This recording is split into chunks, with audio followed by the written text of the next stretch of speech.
বুধবাৰে শিৱসাগৰ জিলাৰ হালুৱাটিং থানাৰ অন্তৰ্গত চুতীয়া বস্তি গাঁওৰক্ষী বাহিনীৰ উদ্যোগত আৰু চুতীয়া বস্তি দুৰ্গাবাৰী প্ৰাংগণত বাল্য বিবাহ শিশু শ্ৰমিক নাৰী নিৰ্যাতন বহু বিবাহৰ বিৰুদ্ধে এক সজাগতা সভা হালুৱাটিং অঞ্চলৰ বিশিষ্ট সমাজসেৱক মন্টু দেৰ সভাপতিত্বত অনুষ্ঠিত হয়। সভাৰ উদ্দেশ্য ব্যাখ্যা কৰে চুতীয়া বস্তি গাঁওৰক্ষী বাহিনীৰ সভাপতি চন্দন ভট্টাচাৰ্যই।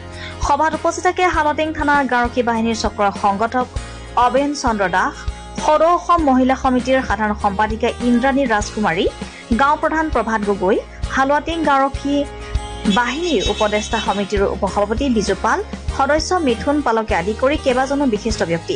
আপুনি আপোনাৰ সন্তানৰ নামভৰ্তি কৰিলেনে? অপেক্ষা কিহৰ? স্বৰ্ণোজ্জ্বল গৌৰৱময়ী ইতিহাসেৰে কঠোৰ সাধনাৰ অবিচলিত পথেৰে দশকজুৰি মানৱ সম্পদ গঢ়াৰ শুভ্ৰ ধ্বজা বহনকাৰী ঐতিহ্যমণ্ডিত আমগুৰি মহাবিদ্যালয় আপোনাৰ সন্তানৰ বাবে হ'ব পাৰে উন্নত শিক্ষা প্ৰদানেৰে উজ্জ্বল ভৱিষ্যত উপহাৰ দিয়া এখন পলসুৱা উপত্যকা। মহাবিদ্যালয়খনে উচ্চতৰ মাধ্যমিক চূড়ান্ত পৰীক্ষাত অসমৰ ভিতৰতে দ্বিতীয় আৰু সপ্তম স্থান দখল কৰি দুবাৰকৈ অঞ্চলটোলৈ গৌৰৱ কঢ়িয়াই আনিছে। 1967 চনতে প্ৰতিষ্ঠা লাভ কৰা মহাবিদ্যালয়খনে পঢ়া শুনাৰ ক্ষেত্ৰত কিছু পৰিমাণে দুৰ্বল ছাত্ৰ ছাত্ৰীৰ বাবে বিশেষ শ্ৰেণীৰ ব্যৱস্থা তথা বৃত্তিমুখী পাঠ্যক্ৰমৰ অন্তৰ্ভুক্তি মহাবিদ্যালয়খনৰ ইতিবাচক দিশ। নাকৰ দ্বাৰা এ গ্ৰেড লাভ কৰা আমগুৰি মহাবিদ্যালয়ত আপোনাৰ সন্তানটিক নামভৰ্তি কৰাই আপুনি সফলতাৰ অংশীদাৰ হোৱাৰ সুযোগ লাভ কৰিব পাৰে।